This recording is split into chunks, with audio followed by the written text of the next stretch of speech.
Hello everyone, मैं ब्रजेश पांडे आप सबका पांडे जी क्लासेस में एक बार फिर स्वागत करता हूं। आज के इस लेक्चर में स्टूडेंट हम बात करने वाले हैं एप्लीकेशन ऑफ कोऑर्डिनेशन कंपाउंड, जो कि कोऑर्डिनेशन केमिस्ट्री का लास्ट लेक्चर है। तो स्टार्ट करते हैं स्टूडेंट्स। सबसे पहले हम बात करेंगे वॉल्यूमेट्रिक एनालिसिस की, जिसको हम कॉम्प्लेक्सोमेट्रिक टाइट्रेशन भी बोलते हैं। The hardness of water is estimated by titration with sodium salt of EDTA। तो सोडियम साल्ट ऑफ EDTA का इस्तेमाल करके हम एस्टिमेशन करते हैं किसकी, हार्डनेस ऑफ वाटर की। ड्यूरिंग टाइट्रेशन होता क्या है, सोडियम जो हमारा साल्ट है EDTA का, वो कैल्शियम और मैग्नीशियम के साथ क्या कर लेता है स्टूडेंट, कॉम्प्लेक्स फॉर्मेशन कर लेता है, और जिसके थ्रू हम क्या करते हैं, हार्डनेस ऑफ वाटर एस्टिमेट करते हैं। नेक्स्ट हम बात करें इन मेडिसिन, बहुत ही ज्यादा इस्तेमाल होता है मेडिसिन के अंदर। हमें पता है चिलेटिंग थेरेपी, जैसा कि आप यहाँ देख सकते हैं चिलेट थेरेपी की बात कर रहे हैं हम। चिलेट थेरेपी क्या है, हमें पता है कि कुछ हमारे पास chelating bidentate ligand, tridentate, hexadentate ligand होते हैं। जब वो मेटल के साथ कॉम्प्लेक्स फॉर्मेशन बनाते हो तो रिंग फॉर्मेशन कर लेते हैं। इसी का इस्तेमाल हम क्या करते हैं, ट्रीटमेंट में करते हैं। जैसे कि आप यहाँ पे देख सकते हैं EDTA क्या है, हेक्साडेंटेड लिगेंड है, इथाइलिन डायमीन टेट्रा एसीटेट। अभी आपने पीछे इसका स्ट्रक्चर देखा था।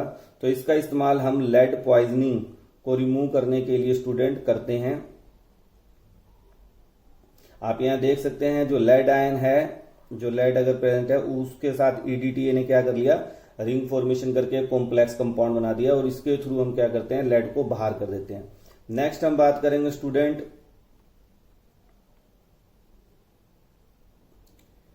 मेडिसिन फील्ड की ही बात कर रहे हैं, और बात करें, बहुत ही पॉपुलर नाम है, आप सबने सुना होगा, सिस्प्लेटिंग।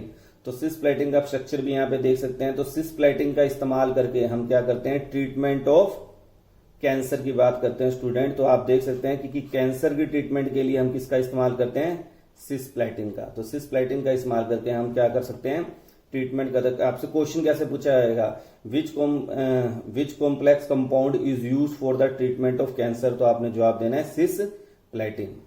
ठीक है स्टूडेंट।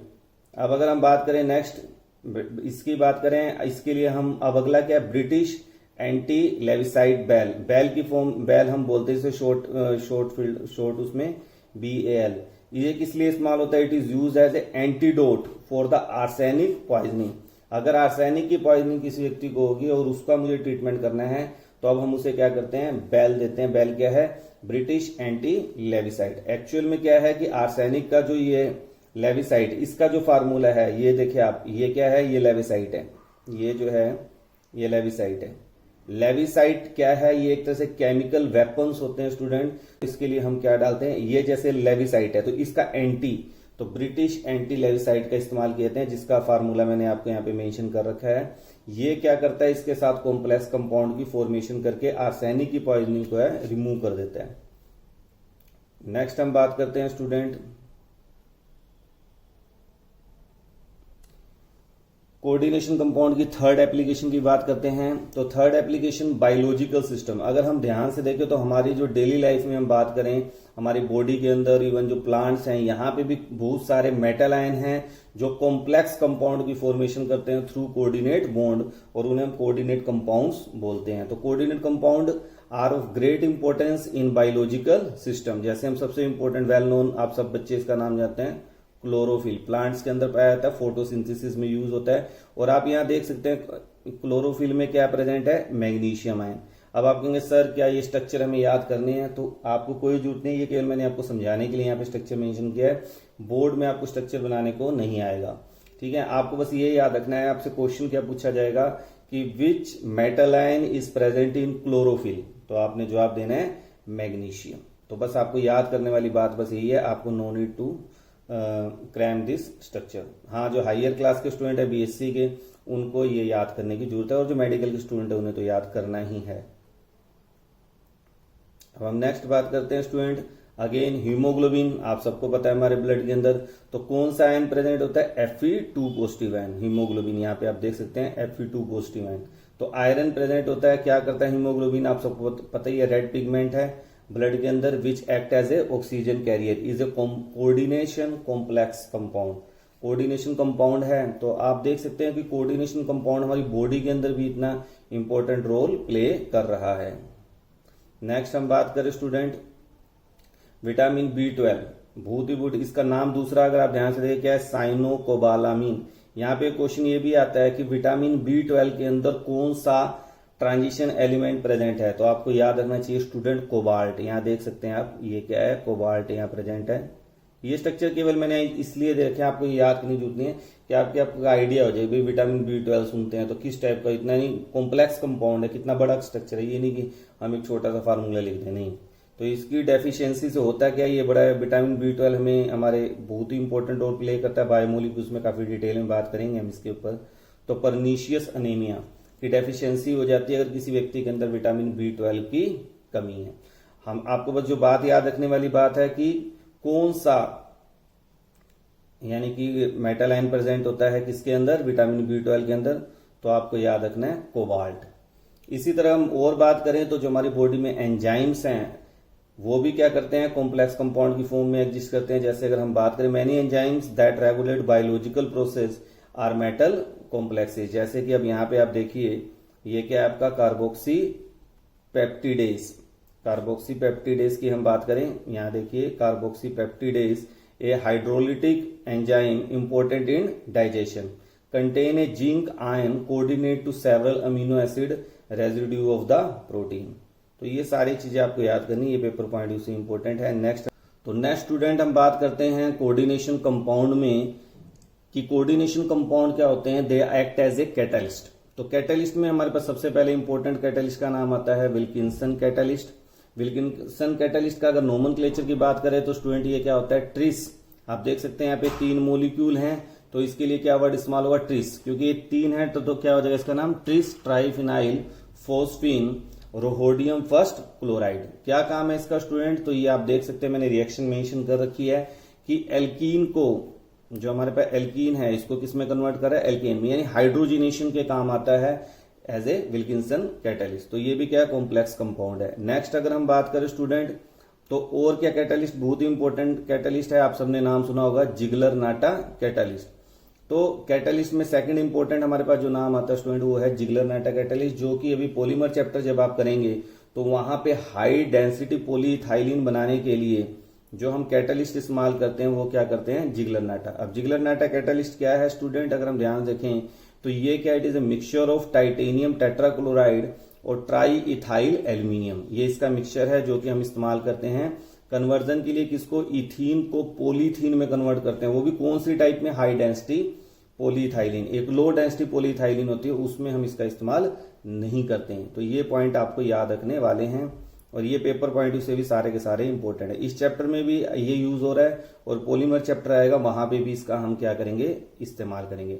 नेक्स्ट हम बात करते हैं कि आप सबने पढ़ा है, मैंने आपको कलर ऑफ वर्ड की बात की थी केमिस्ट्री कोऑर्डिनेशन कंपाउंड की। तो जो कोऑर्डिनेशन कंपाउंड होते हैं वो क्या करते हैं, कलर शो करते हैं। तो these properties used to impart specific coloration to the fabric. तो कोऑर्डिनेशन केमिस्ट्री का इस्तेमाल impart specific colour to the fabric में भी किया जाता है। जैसे फॉर एग्जांपल अगर हम बात करें phthalocyanine is a class of coordinate complex that the dyes and pigment industry extensively use. इसका बहुत ज्यादा इस्तेमाल इंडस्ट्री के अंदर किया जाता है। नेक्स्ट हम बात करते हैं स्टूडेंट, नेक्स्ट एप्लीकेशन की बात करते हैं। नेक्स्ट क्या है, एप्लीकेशन इन मेटलर्जी। और ये सब जितनी यहाँ पे रिएक्शन है, जो भी बात हम मेटलर्जी से रिलेटेड करने जा रहे हैं, मेटलर्जी चैप्टर में आपको सारा डिटेल में हम कर चुके हैं। थोड़ा सा यहाँ पे रिकॉल कर लेते हैं, बाकी मैंने यहाँ बहुत ज्यादा डिटेल नहीं दिया, आपने वो सारी बातें यहाँ पे इस्तेमाल करनी है। तो लीचिंग ऑफ गोल्ड किया था आपने, लीचिंग ऑफ सिल्वर किया था, ठीक है, वहां पे सब में क्या हो रहा है, इस्तेमाल हो रहा है। जैसे और इवन फ्रोथ फ्लोटेशन मेथड भी आपने किया हुआ है, वहां पे भी क्या करता है, जिंक कॉम्प्लेक्स कंपाउंड की फॉर्मेशन करता है, वो रिएक्शन भी आप यहाँ पे मेंशन कर सकते हैं। तो noble metal like silver and gold are extracted from their ore by the formation of cyanide complex. तो यहाँ पे मैंने केवल सिल्वर की रिएक्शन दिखा रखी है, Ag2S plus NaCN gives sodium dicyano argentate first, और उसकी जब हम जिंक के साथ रिएक्शन करते हैं तो ये सोडियम टेट्रासाइनो जिंकेट सेकंड बना देता है, जो कि कॉम्प्लेक्स कंपाउंड है जिंक का। तो ये इस्तेमाल हम कर रहे हैं स्टूडेंट। नेक्स्ट हम बात करते हैं इसी तरह रिफाइनिंग के अंदर, आपने रिफाइनिंग के अंदर मोन्ड प्रोसेस की बात की थी, वैन एरिकल मेथड का इस्तेमाल किया था। ये सारे मेथड किस काम आते हैं, for the formation complex compound की फॉर्मेशन करते हैं। अगर आपको ध्यान हो स्टूडेंट, तो हमने क्या किया था, निकल मेरे पास जो इम्प्योर निकल है, इम्प्योर निकल की हमने रिएक्शन कराई थी 4 कार्बोनिल CO के साथ, कार्बन मोनोऑक्साइड के साथ, लो टेम्परेचर पर 457 के आसपास केल्विन टेम्परेचर होता है। तो ये किस में कन्वर्ट हो जाता है, निकल टेट्रा कार्बोनिल। ये क्या होता है, वोलेटाइल कॉम्प्लेक्स कंपाउंड में कन्वर्ट हो जाता है। और जब इस वोलेटाइल कॉम्प्लेक्स कंपाउंड को हम हाई टेम्परेचर पर हीट करते हैं स्टूडेंट, तो ये किस में कन्वर्ट हो जाता है, फिर निकल बन जाता है और 4 CO मोलिक्यूल बाहर रहते हैं। और जो ये निकल बनता है स्टूडेंट, ये क्या होता है, प्योर होता है। तो इस तरह हम इम्प्योर मेटल्स को प्योर मेटल में कन्वर्ट कर रहे हैं थ्रू कोऑर्डिनेट कॉम्प्लेक्स कंपाउंड, जैसे कि आप यहाँ देख सकते हैं। इसी तरह जिरकोनियम का इस्तेमाल किया था हमने वैन आर्केल मेथड में, ठीक है। टाइटेनियम का इस्तेमाल किया था, आयोडीन के कॉम्प्लेक्स की फॉर्मेशन की बात की, वो सब यहाँ पे आपके पास आएगा, ठीक है स्टूडेंट। तो नेक्स्ट हम बात करते हैं इन एनालिटिकल केमिस्ट्री और डिटेक्शन ऑफ मेटल। ये आपके पास जब साल्ट एनालिसिस आप करेंगे स्टूडेंट, तो ये सारी रिएक्शंस इंपॉर्टेंट होती है मेटल की डिटेक्शन के लिए। निकल आयन की डिटेक्शन कैसे करेंगे, ये बोर्ड एग्जामिनेशन में तो इंपॉर्टेंट ये क्वेश्चन है ही, जो मैंने यहाँ मेंशन कर रखा है। इवन ये क्या कहते हैं, कॉम्पिटेटिव एग्जाम में भी ये क्वेश्चन पूछा जा चुका है कि जब DMG को निकल कंपाउंड के साथ रिएक्शन करते हैं तो रेड प्रेसिपिटेट बनते हैं। बताओ किसके बनते हैं, तो आप यहाँ देख सकते हैं DMG की जब मैंने रिएक्शन निकल के साथ की है, तो यहाँ पे चिलेटिंग लिगेंड कॉम्प्लेक्स बन गया। अब यहाँ पे क्वेश्चन जो कंपटीशन में आया हुआ है वो ये आया हुआ है कि कितने हाइड्रोजन बॉन्ड बनते हैं। तो आप यहाँ ध्यान से देखिए स्टूडेंट, अगर यहाँ पे हाइड्रोजन बॉन्डिंग की बात करें, तो ये मैंने यहाँ पे मेंशन कर रखी है, यहाँ पे हाइड्रोजन बॉन्डिंग, इनके बीच में एक तो यहाँ हाइड्रोजन बॉन्डिंग हो रही है और एक यहाँ हाइड्रोजन बॉन्डिंग हो रही है। तो 2 हाइड्रोजन बॉन्डिंग होती हैं जब ये कॉम्प्लेक्स कंपाउंड रेड प्रेसिपिटेट बनते हैं। फिर यही पूछा जाता है कौन से कलर का बनता है, तो आप कहेंगे रेड प्रेसिपिटेट बनते हैं। अब फिर क्वेश्चन और क्या आया है कि इसके अंदर हाइब्रिडाइजेशन क्या है, इसकी ज्योमेट्री क्या है। तो यहाँ पे जो निकल है स्टूडेंट +2 ऑक्सीडेशन स्टेट में है। DMG क्योंकि आपको पता है कि ये चिलेटिंग लिगेंड है, तो ये क्या कर देगा, पेयरिंग कर देगा। तो जो D8 इलेक्ट्रॉन जो है वो पेयर्ड हो गए स्टूडेंट, और पेयर होने के बाद हमारे पास 4 लिगेंड्स बचे। अब 4 लिगेंड है तो हमें कितने एम्प्टी ऑर्बिटल चाहिए, 4 चाहिए। तो हाइब्रिडाइजेशन क्या हो जाएगी, DsP2। और DsP2 हाइब्रिडाइजेशन पे आप सबको पता है ज्योमेट्री क्या होती है, स्क्वायर प्लेनर।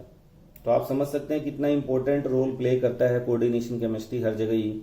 ये अपने आप में सबसे बड़ी ब्रांच है जो आज के टाइम में इंडस्ट्री के अंदर बहुत इंपॉर्टेंट रोल प्ले कर रही है। इसी तरह detection of cobalt 2 positive ion करना है, तो हम क्या करते हैं स्टूडेंट, जैसे कोबाल्ट क्लोराइड है उसकी हमने रिएक्शन कर दी पोटाशियम हेक्सासाइनोफेरेट 3 के साथ, और जब हम उसके साथ रिएक्शन करते हैं तो हमें रेडिश ब्राउन प्रेसिपिटेट बनते हैं। अगर रेडिश ब्राउन प्रेसिपिटेट आ जाते हैं तो हमें पता चल जाता है कोबाल्ट 2 पॉजिटिव आयन प्रेजेंट है। इसी तरह हम नेक्स्ट आयरन की डिटेक्शन के लिए मुझे Fe3 पॉजिटिव आयन की डिटेक्शन करनी है, तो 2 मेथड मैंने यहाँ पे मेंशन कर रखे हैं। जैसे FeCl3 है, तो FeCl3 में Fe3 पॉजिटिव है, तो इसकी जब हम रिएक्शन कर रहे हैं किसके साथ, पोटाशियम हेक्सासाइनोफेरेट 2 के साथ, तो ये बना देता है फेरोसाइनाइड, ठीक है। और एक और भी टेक्निक है, जब इसी की रिएक्शन हम यहाँ पे 3 मोल इस्तेमाल करें, अगर 1 ही मोल, तो यहाँ पे ये बना देता है पोटाशियम आयरन 3 हेक्सासाइनोफेरेट 2। और ये जो कंपाउंड है ये तुम्हें याद रखने वाला बेटा, कंपटीशन पॉइंट से एग्जाम इंपॉर्टेंट है, बोर्ड भी इंपॉर्टेंट है। प्रूसेन ब्लू कई बार पूछ लिया जाता है, प्रूसेन ब्लू का फार्मूला लिखिए, तो प्रूसेन ब्लू का फार्मूला आप मेंशन कर सकते हैं। इसी को बर्लिन ब्लू भी बोला जाता है, और इसका IUPAC नोमेनक्लेचर मैंने आपको अभी बता ही दिया है। नेक्स्ट हम बात करते हैं स्टूडेंट जिंक आयन की डिटेक्शन। अगर मुझे जिंक आयन की डिटेक्शन करनी है तो यहाँ पे भी हम क्या करते हैं, कोऑर्डिनेशन कॉम्प्लेक्स कंपाउंड फॉर्मेशन करते हैं। मान लो मेरे पास जिंक क्लोराइड है, तो उसकी रिएक्शन मैंने पोटाशियम हेक्सासाइनोफेरेट 2 के साथ रिएक्शन की, और इसने क्या किया, इसके जिंक के साथ मिलकर कॉम्प्लेक्स कंपाउंड बनाया जिसका कलर क्या होता है, ब्लूइश व्हाइट प्रेसिपिटेट बन जाते हैं, जिससे मुझे पता चल जाता है जिंक आयन जो मुझे कंपाउंड जिंक आयन जो मेरे को सब्सटेंस दिया गया उसके अंदर Zn2 पॉजिटिव आयन प्रेजेंट है। तो ये काफी इंपॉर्टेंट है। और अभी मैंने पीछे भी जो बात की एक लाइन बताना भूल गया, चॉकलेट के अंदर जैसे निकल 2 पॉजिटिव आयन प्रेजेंट होता है, तो उसकी डिटेक्शन के लिए भी हम DMG का इस्तेमाल करते हैं, ठीक है स्टूडेंट। तो काफी इंपॉर्टेंट रोल प्ले करता है, यहाँ आप देख सकते हैं। तो ब्लूइश व्हाइट प्रेसिपिटेट हो जाते हैं। नेक्स्ट हम बात करते हैं स्टूडेंट, लास्ट एप्लीकेशन है इसकी इन ब्लैक एंड व्हाइट फोटोग्राफी। तो आप समझ सकते हैं यहाँ पे कितना इंपॉर्टेंट रोल प्ले कर रहा है। जैसे कि आप देख सकते हैं the developed film is fixed by washing with hypo solution. Hypo solution का इस्तेमाल हम करते हैं यहाँ पे Na2H2O3 के साथ, which dissolve the undecomposed silver bromide AgBr to form the complex ion AgH2O3। वैसे सोडियम के साथ रिएक्शन होती है तो ये कॉम्प्लेक्स बन जाता है Na3AgH2O3 का ट्वाइस। तो यहाँ भी ये कॉम्प्लेक्स कंपाउंड की फॉर्मेशन हो जाती है। तो आप समझ सकते हैं स्टूडेंट कि कोऑर्डिनेशन कॉम्प्लेक्स कंपाउंड जो है या कोऑर्डिनेशन कंपाउंड जो है ये कितना इंपॉर्टेंट रोल हमारी केमिस्ट्री के अंदर, इंडस्ट्री के अंदर और डिफरेंट आपको मैंने फील्ड बताई है, हर जगह इस्तेमाल हो रहा है। तो अपने आप में कोऑर्डिनेशन केमिस्ट्री एक बहुत ही बड़ी ब्रांच है जिसका इस्तेमाल आज के टाइम में दिन प्रतिदिन बढ़ता ही जा रहा है। तो इसको आपको बहुत ही डिटेल में स्टडी करना चाहिए। जो भी डाउट आपको लगता है आप मुझे कमेंट बॉक्स में बताएं। मुझे उम्मीद है कि आपको ये सारी एप्लीकेशंस अच्छी तरह समझ आ गई होंगी। फिर भी कहीं लगता है दिक्कत आती है तो आप कमेंट बॉक्स में बताएं। Thank you, have a nice day. आप सब